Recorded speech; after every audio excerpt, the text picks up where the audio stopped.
Welcome to At the Disney Movies with the Hearts. I'm Kelly. I'm David. And this week, Santa Claus Gotta Find a Lady. Santa Claus 2. From 2002. Ooh. Walt Disney Pictures presents a motion picture as big as the holidays themselves. Ho, ho, ho! Santa Claus is back. Look out! But this year, Santa ran into a little problem. I've got to get married? I'm actually really curious to hear your thoughts about this movie. This movie wasn't terrible. Right. Well, yeah, but that's a huge departure from the bottom three movie that the next movie is. I'm glad to hear you say that, because I was watching it and we hated the Santa Claus 3. Yes, very much. I very much wanted to hate this movie. Absolutely. But it really wasn't that bad. Yeah, it's not that bad at all. I kind of was mildly enjoyable. Yeah, that's where I would put it. I'd say this is a mildly enjoyable, mildly funny movie. Well, and granted it's April, and we're watching a Christmas movie, and to get that reaction is okay. I didn't think that it being April had anything to do with it, but that's just me. No. But usually if you're watching any kind of Christmas movie at Christmas, it gets a little bit of extra magic bump. All right, Christmas magic! But see, that's basically unfair to give it that bump. So Santa Claus 3 actually got that bump because it was almost Christmas. But that's how bad it was. Yeah. That's how bad it was. That's what I'm saying. Yeah, no, I actually didn't really think it was that bad at all. No. I can almost see why they made a third movie, although now it's clear why they had to make a third movie, because they kept the entire original cast, and if they would have waited one more year, all of those people would have been adults. Who would have been adults? Lucy. Charlie. Even though supposedly this takes place 8 years after the first movie, which doesn't add up at all. What's the little kid, the main elf? Wait, which one? Bernard or Curtis? Curtis. He would have been 30. Well, and then Bernard already is 30, and it looks terrible. Well, but he's actually 1,500 years old or something. Or whatever, yeah. But I mean, he's supposed to be a kid. If they would have waited any longer, none of these people would have been children. Was Bernard in the third movie? Briefly. Briefly. We can't show this guy because he's an old man. He's very much in the first movie. Oh, I'm sure, yeah. But because I'm the head elf, I don't give bad news. It's one of the perks of my seniority. We haven't seen that. And I've actually seen this movie, but I didn't remember anything about Clone Santa. I didn't remember 75% of the movie. Why would you remember the Clone Santa? I don't know. I thought it was kind of funny. It's just a dumb subplot of this movie. There are funny parts about it, yes, but it's a dumb subplot to this movie. Yeah, but I didn't really remember it at all. I only remembered the lady part, and that was it. And where the fuck was Jack Frost at the Legends meeting? Remember the whole thing with the third one is he didn't show up to those meetings. He's like the cool guy. The cool guy, Jack Frost. Or they just invented him for the third movie, but yeah, exactly.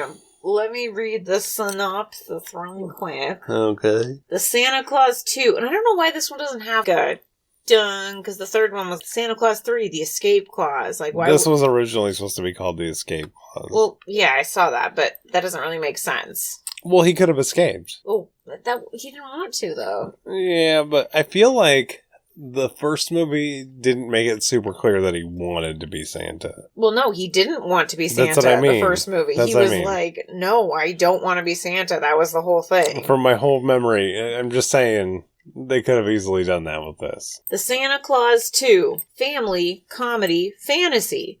Tim Allen reappears as Scott Calvin in Santa Claus 2, the hilarious sequel to everybody's holiday favorite. Scott has been Santa Claus for the past 8 years, and his loyal elves consider him the best one ever. But Scott's got problems. And a bitch ain't one. Oh wait, but it is. But a bitch is one. That wasn't the synopsis. His son Charlie has landed on this year's naughty list, and if Scott doesn't marry by Christmas Eve, one very, very short month away, he'll stop being Santa forever. Dun, dun, dun.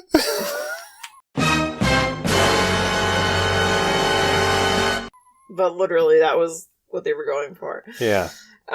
Director Michael Lembeck. He did a bunch of TV, and then he did this Santa Claus and Santa Claus 3. Pretty much, yeah. He's literally just on TV, but he did a lot of one episode of this show. Well, I think that's most of these directors were like that. Except for some reason, he did 24 episodes of Friends. Okay, great. Which is like, okay, what did you really have to do? What does it take to direct an episode of Friends? Yeah, that's kind of what I'm getting at. So in the actors, of course, we have Tim Allen, who's famous for being Tim Allen. Matrimony?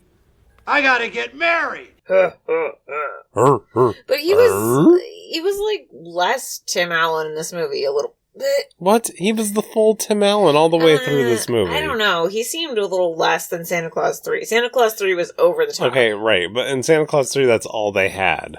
Yeah. In this, he didn't have to pull out, like, every single Tim Allen, but he was still just Tim Allen. He was 75% Tim Allen. In 2 different roles. What do you mean in 2 different roles? Toy Santa and Santa Santa. So Toy Santa was like 200% Tim Allen. And, yeah, exactly. And non-Toy Santa was like 50% Tim Allen. Yeah. So it balanced out. Well, and Scott Allen was normal Tim Allen. Something about that woman that makes me want to face public property. Scott Calvin. Yeah, whatever I said. SC, Santa Claus. Santa. Elizabeth Mitchell as Carol. Carl.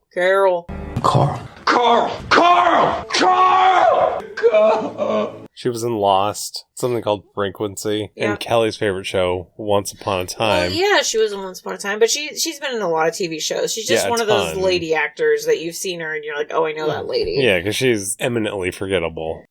Correct, sir.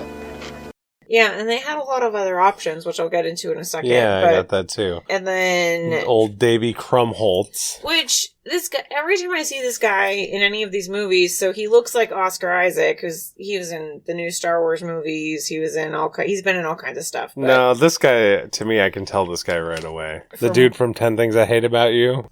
I have a dick on my face, don't I? That's Oscar Isaac. That's not this guy. No, that's this guy. See, that's what I mean. They look like the same person. No, they don't. You just can't tell the difference. And then this guy's in some TV show called Numbers for a long time, and he just plays the same terrible role in every single movie or TV show he's in. What, like a nerdy dude? Yeah. And then Judge Reinhold, reprising his role as Neil. Jay Reinhold. Who had like one scene. Nice sweater, buddy. May I speak, please? I am a doctor. And did you go to the North Pole? Have you ever seen a reindeer fly? Well, maybe like 2.5. Not enough, though. He had more scenes in the first one. Of course, famous for Fast Times and Beverly Hills Cop, where he's amazing in both movies. Yeah. Well, and actually, his part in this movie is actually kind of funny. But... Yeah. This movie, the next movie, and I'm sure the first movie, he's great. Well, he's way more prevalent in the first movie. Yeah, that's what I mean. I mean, he's great in everything he's in. One of the better cameos we've had in a while with Molly Shannon. Oh, Molly Shannon. Yeah, I wasn't going to count her in the actors. That counts. I was going to shout out the Spencer Breslin kid because he's really the third lead as Dorcas Amorcus, whatever his name is. Curtis. Yeah. The elf. And he's in the third one, too. Yeah, and that's what I mean. That's why they had to make the third one when they did, or they couldn't have made it. Yeah.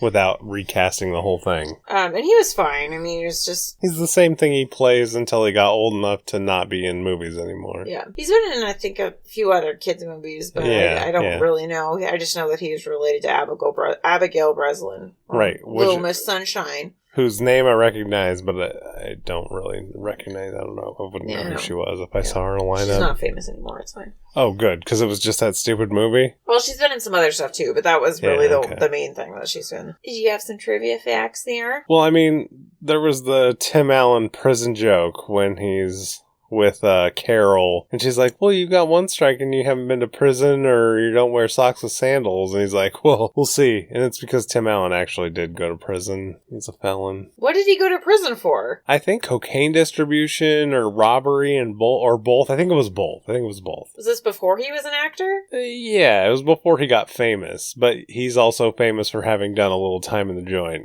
I did not know that. What? No, I had no idea. Yeah, of course, yeah. I had literally no idea. That's like one of the main legends of Tim Allen is his like time in the joint. That's like your dad being a cocaine distributor. That's weird. Well, what are you going to do?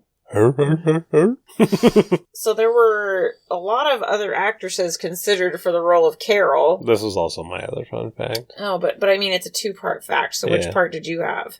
Well, the 3 ladies. Oh, no. There was 4, actually. Oh, okay, there you go. Because the first one, Kirsten Davis was considered, who played his wife in Shaggy Dog. She's from Sex and the City, also. Okay, yeah. So I she vaguely remember. She was considered, but then there were 3 other ladies also considered. Who I considered all more famous because they're all 80s ladies. 80s ladies.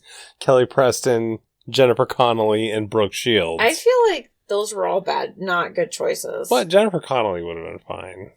She would have been okay. No, you got to think. This is 40-year-old Jennifer Connelly. Ass to ass. Yeah. After that, yeah. That's what I mean. Mileage. No, I think that this Elizabeth Mitchell chick was the right choice. Why? Because you can't remember her? Well, it's not really that. It's just like when she was trying to be the tough principal, it was more believable that she was that role, I guess. It's funny that she was relegated to just being pregnant in the next movie. She's just a pregnant bitch. Yeah, like, that's not the point of the movie. I don't know. No. Okay. So let's dig into this movie as quick as we possibly can. Kind of a strange opening. Yeah, there's this thing like where there's an airplane flying over that's detecting the North Pole and they have to pull out all these stops to make it undetectable, and we never hear from this again. Yeah, we're gonna go to ElfCon 2. ElfCon 1. I think it was just supposed to be like a funny bit, but who were these plane people? Why were they flying over? I thought they were supposed to be Russians at first. No, they were Americans, and so they're trying to make everything silent, and Santa comes up and he's dressed like a submarine captain, whatever. Yeah, he has all kinds of crazy Santa outfits, and there's music playing, and they have to go track it down, and it's actually Curtis playing some jazzy version of some Christmas song that I've never heard before. Well, no. You know you better watch out. You better not cry. You better not pout. I'm telling you why. Santa. Yeah, so the Smokey Robinson Christmas song, I've never heard that before. I feel like I probably have, but it's not important. No, I mean, it's not important. And then we get this dumb, random, crashy reindeer Chet scene that is super important. Well, I could have done it without the whole drunk Jar Jar Binks reindeer. Like, that's pretty much what it was, and it was just kind of annoying. Yeah, it was really dumb. It was very, very dumb. I think they could have just cut that out and made it something different. Just not had that, and made it just like a regular reindeer, and that would have been fine. Like a whole stable of backup reindeer like they should have. Well, they probably do have a stable. And that's what I mean. And who names a reindeer Chet? Yeah. Charlie breaking into the school to do some graffiti to get some pussy. Ooh, he's a bad boy. It's so exciting. Ugh, I might not make it out of this alive. And then she's like, okay, I'll kiss you. Like, but then he falls instead of kissing her. Bam. Principal Newman is right there. Done all of his graffiti art, and then all of a sudden he's right there. Well, clearly she watched him and waited. And for some reason the chick never gets in trouble. No, of course not. Yeah. Why not? Oh. She ran away. And then we cut back to Santa, and oh my god, he's so cool, just walking through the workshop, and oh, you're doing blah, and he's like, I'm cool Santa, and oh, everybody loves me, and oh, a cookie, and it's just a bunch of elf Santa nonsense. Oh, let's play some football. Ooh, sweet just like you. You know, I could come up there and take care of this the ugly way, or we could go outside and play some football. Come on, pork chop. But then there's little whispers between Curtis and Brody. Is that his name? Wait, what's his name? Bernard. Brody, close enough, I guess. Close enough, yeah. I thought Bernard's character was weak. It was better in the first movie. Oh, you gotta tell him. You gotta tell him now. You gotta tell him. You gotta tell him. The whole, football thing didn't really make sense. It was Tim Allen wanting to relive some coolness on the football field. Okay, so I literally thought, this must have been Tim Allen's idea. Yeah, totally. It didn't really make sense. And then all of a sudden he had a Santa jersey on. Yeah, he just wanted to have some football in the movie. I think that's clearly all that was. And then they made another scene of it later, but we'll get into that later. It ends with all the little kitties hanging out all over Tim Allen, which is a whole different thing. So they finally break it to him.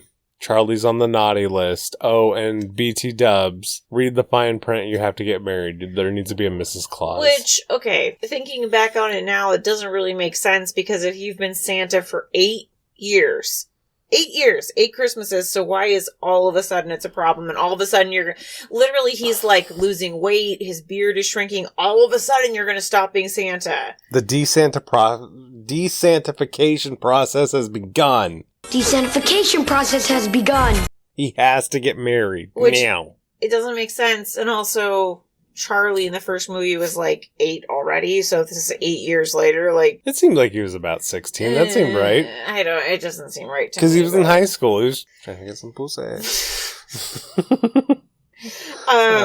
So yeah, Santa has to get married. In 28 He has to find days. a way by Christmas Eve. 28 days. So this is Thanksgiving? If it's 28 days till Christmas Eve? Basically? Yeah. Then we meet the Council of Legendary Figures, which is a decent scene.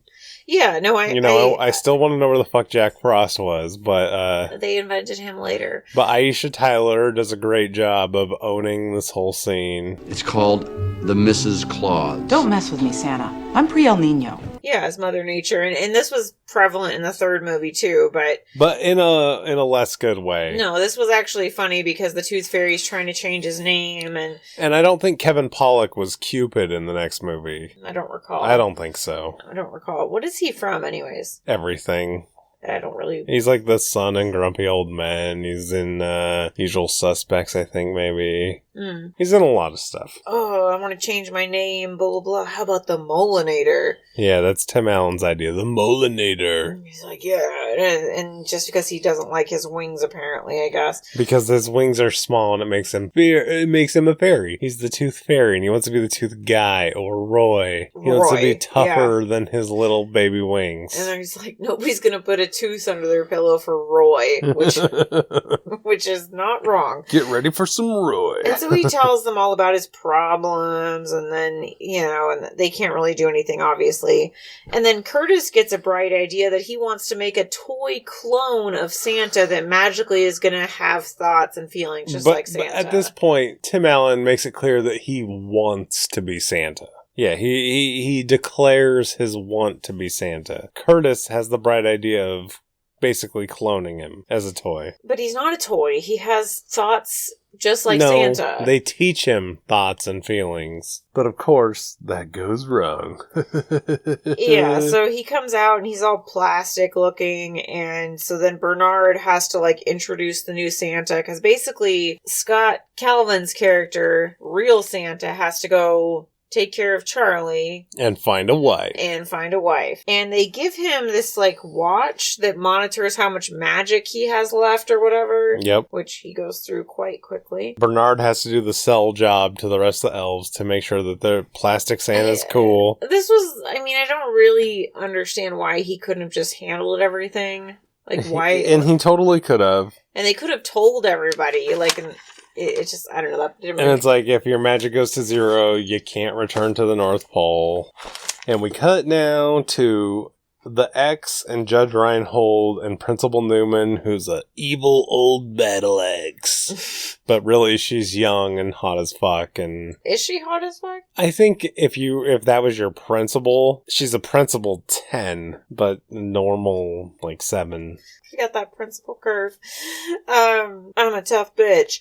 But also, one of her lines did make me chuckle because she's like, Tim Allen is just kind of being a douchey, witty guy. She's like, "Oh, battle of wits. It's too bad you came unarmed." Yeah, that was not a bad line. Yeah. And then they're in her office, and Scott's just being kind of a dick. Yeah, Tim Allen is just being a total douche. He's banging his head against the filing cabinet. Let's get this over with. Here we go. Let's just order a pizza. Just last night. Who really cares what my kid did? He's sorry, blah, blah, blah. Let's get the fuck out of here. Even though he's supposed to be taking care of him. And yeah, he should have hit him. And so she's not impressed initially. Maybe it's because he looks super creepy with his shaved face, but it's still super... Shaved-ish face. Yeah, he really goes through some looks in the next few scenes. We cut back to Toy Santa's wackadoodle Buzz from Coco scene. This part actually was kind of funny. It was alright. Santa feels a little buzz. And then we cut back to his ex trying to get him laid. He wears this awful sweater from Neil. And who has just awful sweaters with the ass. It's a bit from the first movie. And it continues into the third movie. Yeah, and it was a pretty bad sweater. So he goes on a date with Molly Shannon. Who is crazy. She's a Christmas freak wearing a picture of him on her shirt. Well, it's supposed to be, quote, Santa, but it is is him. a picture of him, yeah. And she, for some reason, decides she needs to bust out into this Shania Twain Christmas song that doesn't exist. But it's very funny. It's a funny song. It's so uncomfortable. They really need to record that song. It's so uncomfortable. This whole scene is uncomfortable. But man, I feel like some Christmas. Yeah, it's very uncomfortable, but she does a great job. I mean, she's just being herself. She's doing her thing. He doesn't immediately support what she did, so she bolts. She takes off, and that's the last we see of Molly Shannon. She's like, it took a lot of courage to do that, and if you can't support a woman like that, and he's like, okay. Then we cut to Charlie, and he's basically like, I really want to fuck chicks. Well, he's like, they're trying to make it all cute, but he's a teenage boy, and he's like, oh, we used to be friends, but then I got this weird feeling in the pit of my stomach. Oh, you mean you got a boner? Yeah, and then basically he's like, Dad, get out of here. I need to jack off. Like, turn off the light and get out of here. It's not what he said. That is 100% what he said, but they'll never say it out loud. Whoa. Lucy's like, wait, are you Santa, Scott? Scott, are you Santa? And he's like, no, bitch, no. And of course he is. And then we cut back to Toy Santa thinking now he's the real Santa. He tears up elf football. He, hurts all the elves. And he's a real stickler for the rules. Rogue Santa is weird. And we go back to Charlie, and he gets in trouble again trying to get some more pussy. Well, what was he doing, though? What was he actually doing? He tagged the locker. Oh, yeah, doing spray paint again. That's right. Yeah, he was tagging. He's like a very talented tagger, that little Charlie. Yeah, making these perfectly straight lines. No. So she catches him again, and Tim Allen comes in and is like, you can't suspend him. He's got to get community service instead. How about that? And she's like, oh, okay, yeah, you both can have community service. You can help him do his thingy-majigger. And this is where he turns on the Santa dick. Basically. Well, yeah, they're at the community service. He's getting super flirty with her, and she's kind of digging it a little bit, and she's kind of like, oh, you've really lost weight, or do you feel okay? And he looks completely different. Like, it would be shocking. It wouldn't make any sense. He lost 100 pounds overnight. Yeah. Basically. And then we get Toy Santa going loco, making toy soldiers. All of his scenes are kind of forgettable. A little bit, yeah. It's basically just a slow progression of him getting crazier and doing weirder stuff. It's an excuse to have a villain. Pretty much, yeah. That's exactly what it is. And then all of a sudden, Tim Allen Scott Calvin decides he wants to try to get with the principal. Yeah, so he just knocks on the door and he's like, yo, can you give me some pussy? Well, that's not what he said. He says, hey, let's go get some noodles or pie. And she's like, I gotta go to my staff Christmas party. And but they have a lot in common in the meantime because they want to go eat thin crust pizza and watch some 50s movie with a special car in it. Yeah, that's how all true love relationships are based on. Yeah, it is. Yeah.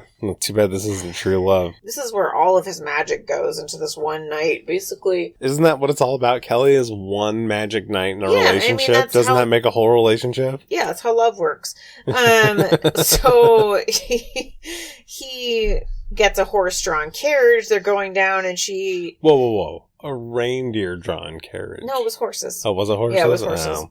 Can't whip out the reindeer yet. That's that's later. She starts talking about her childhood and tells him all these things, and then she has serious daddy issues. Oh, my dad tried really hard to get me to believe in Santa and this and that. He whips out Coco, and then he whips out the snow, and she's like, oh my god, it's so magical. It's snowing. It's like some kind of magic. They go to the most depressing holiday party ever. It's just all these teachers standing around looking lame, looking dull. So Scott has the bright idea of, hey, I'm going to produce a big old bag of gifts and give out hella 70s presents of toys. Which was pretty cute. Which just keeps draining his magic, though. And so then all the teachers are just playing with all their toys and having a blast, and finally he gives the principal her baby doll, and she's like, oh my god, we need to go fuck right away. No, she's like... Yes, that's what she actually does, but they make it PG. So they go out in the hall and they have this little, oh my god, oh my god. And then the military, we cut back to the North Pole where all the military toy Santa has taken over with all of his soldiers, and everybody's getting coal. No more toys. And Bernard tries to tell the truth. Yeah, he tries to rat out the fake Santa, and they just turn it into a coal factory. Mm-hmm. Charlie snowballing the principal's house. Which, this is a different day, or it's been a couple days or whatever. No way, it's the same day. No, they're wearing different clothes. I think they fucked. I think this has been like a couple days or a week. No. Yeah, because when he first went there to the regular world, it was 28 days till Christmas or whatever, and now it's like a week till Christmas. But either way, he finds out that his dad's fucking the principal, and he just loses his mind. Yeah. The bitch he's going after is also upset by it. Oh my god, your dad's dating the principal? Gross. Oh, I can't suck your dick anymore. Even though, who would really care? Yeah, nobody would care at all. Yeah, they always do that in movies. Like, oh, your parent is with the fucking teacher. Like, and all that does is screw up actual children who don't know that stuff isn't real. Wait, what? Well, you don't know when you're a kid that, nobody would actually care. Oh, yeah. Yeah. Literally no one cares. You think about when you were a kid, if your friends... parents started dating one of your teachers, you probably wouldn't even know. You wouldn't care. You would be able to use that for blackmail more than anything else. No one cares. And then this is where Scott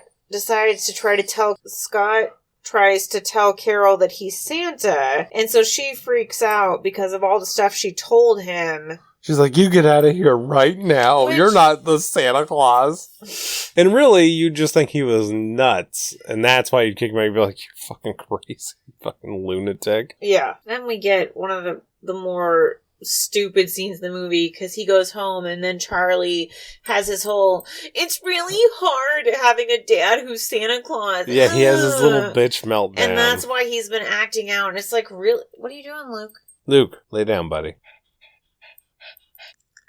Yeah, now he's fine. Okay. Luke needed a quick water break. Poor Luke. So, Charlie's whole reason for acting out is, my dad's Santa and I can't tell anyone about it. Do you know how hard that is? My friend says his dad's a plumber. Dad, that can't get me laid. Damn it.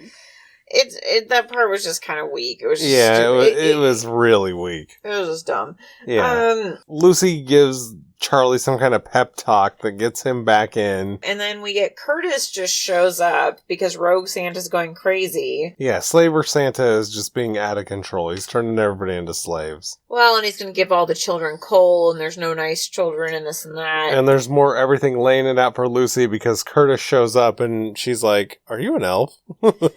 Yeah, she just knows everything. And he's like, no, I'm Curtis from Buffalo. So then they try to go take Comet, but Comet went on a candy bender. Yeah, so he turned into a big old fat fuck who can't even stand up. And there's more farting reindeer humor. Well, at this point, I just basically expect farting and live with it. Yeah. Yeah. Great addition, Kelsey. So instead, they're trying to remove one of Santa's teeth to get the Tooth Fairy to come. And there's all these dumb things like closing the door and throwing a stupid toaster off the second floor, which somehow drags him over the banister. You never did the door thing? I think most people have tried it. But you have to have a very loose tooth for that to work. Yeah, it's not going to work on an adult man with, that's just dumb. They should have just done it to Lucy. But then, magically, Lucy loses a tooth. And so Tooth Fairy comes and they get him out there, and so he takes him to the North Pole. The North Pole. Dragging Curtis hilariously. Charlie talks to Principal Newman about Tim Allen being Santa. She's like, if you don't believe me, shake this snow globe and you'll see the magic. And there was just like weird fireworks and oh my god, I believe this snow globe, it must be true, which it didn't really make sense. And then immediately Santa is captured by Toy Santa, and Charlie and the principal show up right away to save the day. Because it all, Christmas magic. Gotta save the day. Rogue Santa has taken the sleigh out, and then all of a sudden, Chet is the only hope, and we get this really... He's the only thing that's gonna save Christmas. No, I hate it. I'm a dumb reindeer. Their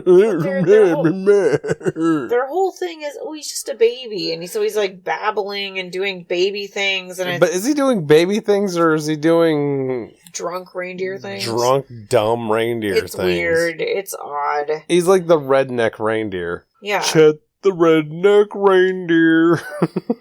And we get a weird Santa fight in the middle of the flight, and it was just, okay. Along with all the elves attacking the toy soldiers with snowballs and snowmobiles and tools, taking them apart. They get Santa. It's very anticlimactic. They crash, and then all of a sudden, these evil Santa, they're going to shrink him down to be the size of a toy, and that's it. Yeah. It was very anticlimactic. Yes. But then all of a sudden, there's a proposal scene where he's... Oh, I love you, Carol. And she's like, you love me? What? Nobody could love me. He's My like... papa didn't love me. He's like, I'm Santa. Suck my candy cane. And she's like, Merry Christmas. Yeah, and he's like, I love Carol. And then all of a sudden, Santa, yada, yada, yada. As soon as they get married by Mother Earth, he just turns into a fat man again. And then Carol's like, shit, what did I do? She's like, no, I can't even see his dick anymore. And then the last scene we get is they go in the sleigh and they go back to the house, and then, Charlie takes Lucy, and she's like, oh my god, I knew it was you, Scott. And she's like, but do I still get toys? And she's very cute through the whole movie. Just like in the third movie, she was the best part of the movie. Yeah, because that's all that matters is toys. Toys. And if you're a kid, though, that is very true. And that's the end of the movie. Thank God. It wasn't that bad. It wasn't that bad. That being said, though, what was your favorite part?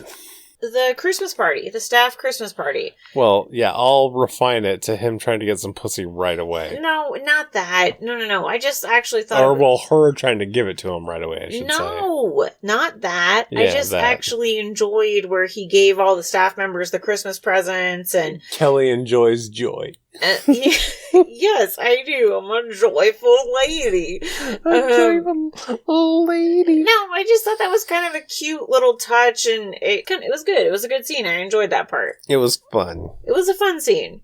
Yeah, no, because I think it's because everybody can kind of relate to that. Like, that one toy you always wanted when you were a kid that you didn't get, and right. Yeah, no, I liked it. I thought it was a cute scene, and then I'll give an honorable mention to the Molly Shannon cameo. Yeah, I think we could both give an honorable mention to that, and we both love Molly Shannon. There was not really any music except for a little bit of Christmas music in this that I can recall. Yeah, but wait, what was your favorite scene? I said where she was trying to give it up right away. Okay, it was the same scene, basically. Okay. Yeah, I didn't understand because you were talking about things that weren't happening in the movie, so I was, but it was just implied, not shown. She was just being like, "Oh my god, how'd you know it was my present?" No, she wasn't trying to give it up right away. No, oh my god, stop it. No, that was not what that scene was trying to say.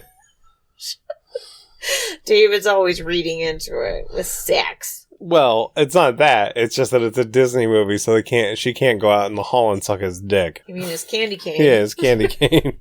She can't go out in the hall and suck his candy cane. It's so minty. Yeah, minty fresh.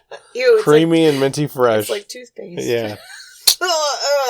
We're cutting all this out. All right. Well, yeah. The main character, Tim Allen, being Tim Allen as Santa Claus, and Tim Allen. Yeah, I mean, I'll say like I said before, he wasn't fully Tim Allen in this. No, I think he was. That's the thing, is I think he's the human Tim Allen and not the cartoon Tim Allen so much. But then the villain is also the cartoon Tim Allen. Yeah. The Nazi piece of crap. I just kept calling him Rogue Santa. Yeah. But he was... And the whole ending was very anticlimactic, like I said before. It was just kind of like, okay... It was uncreative is what it was. Yeah, it was a little uncreative, and I just... I don't know. There could have been a better way to destroy a toy Santa, let's be honest. Like what? Like, you could have melted him, you could have broken him, you could have taken him apart, you could have done all kinds of different things with his plastic. Taken out his batteries. Yeah, taken out his batteries. That's a great way to go. It just... you could have gone a lot of better ways with fake Santa. You could have brought back the plastic tushy that was at the beginning. Right, which is kind of what I was figuring, and they didn't do anything else with it, except for when Bernard tried to rat it out, but...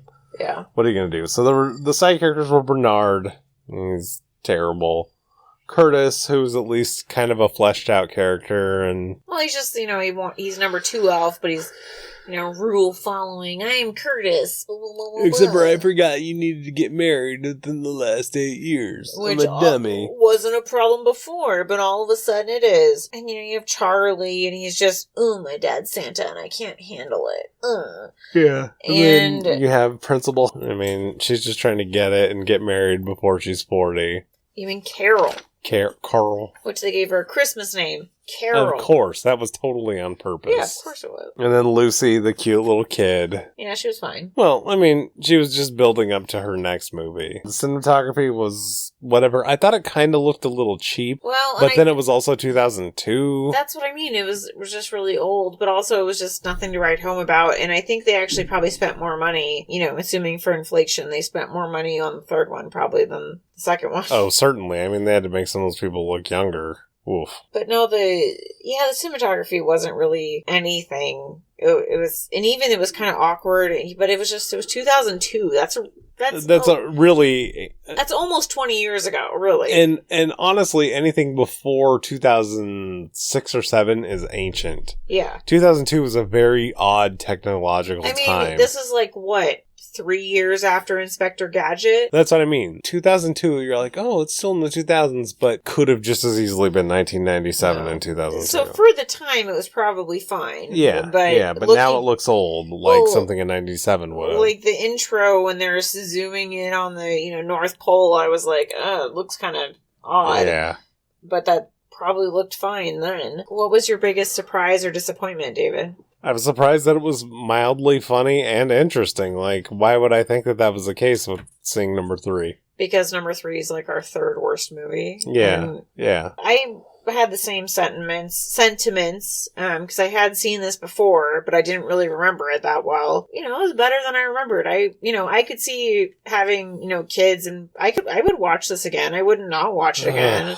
I would, but I would also still remember nothing about it, just like I pretty much already remember nothing about it. A lot of Christmas movies, these level of Christmas movies are very forgettable. They're just like, okay, it's almost like a made-for-TV movie. I almost don't even consider this a Christmas movie. It's just a movie that happens to be about Christmas. That's true. And there's really no need to remake this movie. No, you wouldn't be like, oh, let's remake the Santa Claus too. No, it's like, why? What, there's no purpose to serve with that. And so it's not even a thing. So do you have any final thoughts? It's a Christmas movie. It's fine. Definitely better than number 3. So that's basically my same thing. Okay, fine. It's just kind of forgettable. Clearly, because I'd already seen it, and I didn't really remember anything about it, so... What about the budget, Kelly? I got it. I forgot to look it up. So they spent $65 million on this movie. I don't know where they spent all that money, probably in paying people.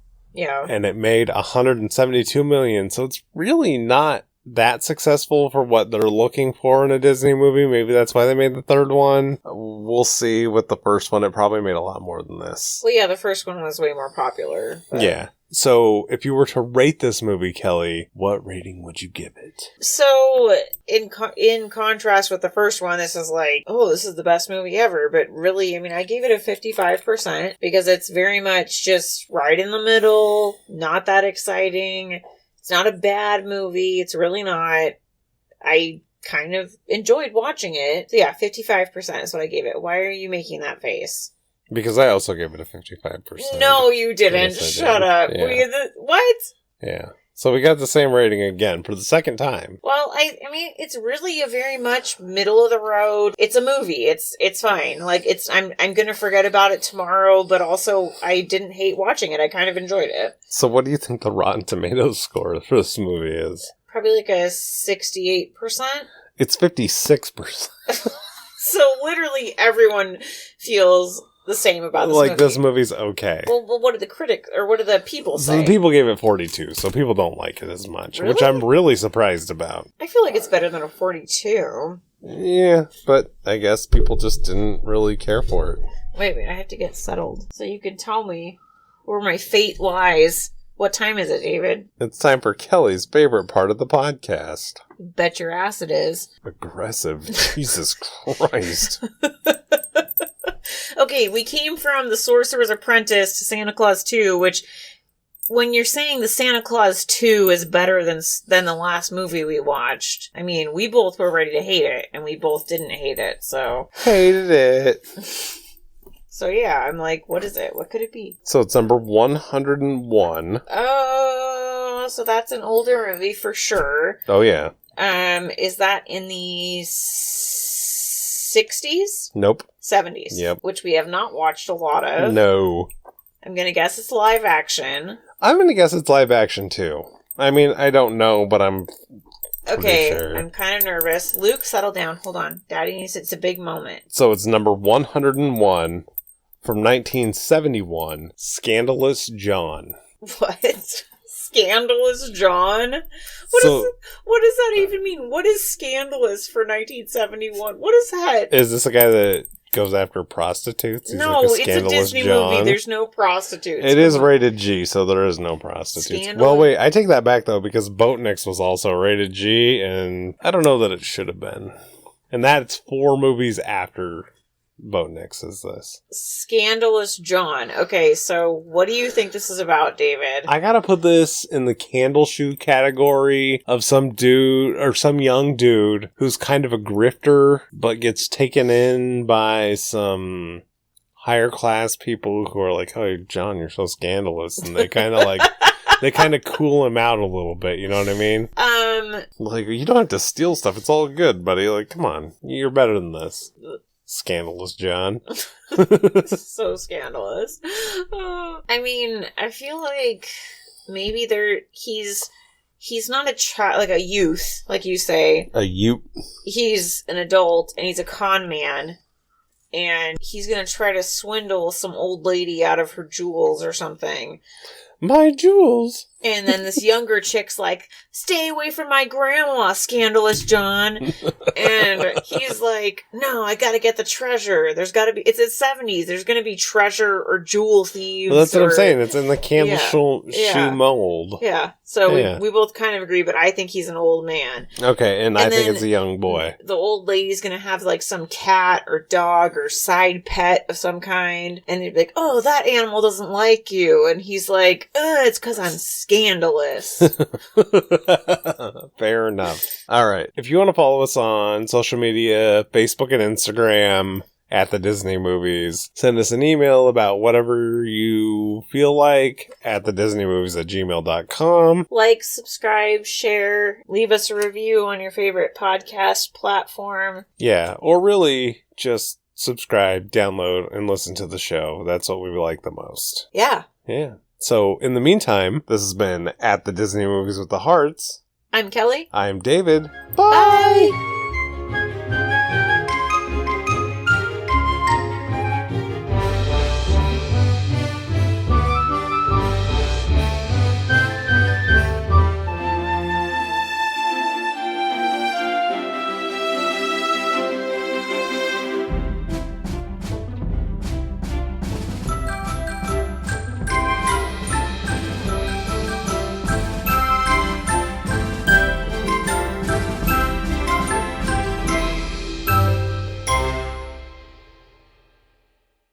I just pop a little harder than you. I think that's all it is.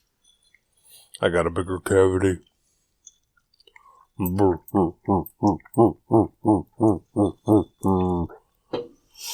Man, Kelly feels like a woman. Bum, bum, bum, bum, bum, bum, bum. Ho, ho, ho.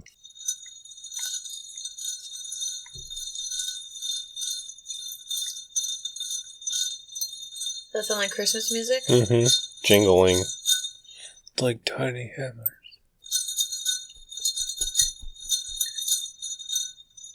You ready? 15 seconds. 20 seconds. Hold on. Sleigh bells ring, are you listening? In the lane, That doesn't help when you do that, by the way. That really makes it a lot harder. I'm passing my own time. I know, but it makes it that I'm like, wait, no, I need more seconds.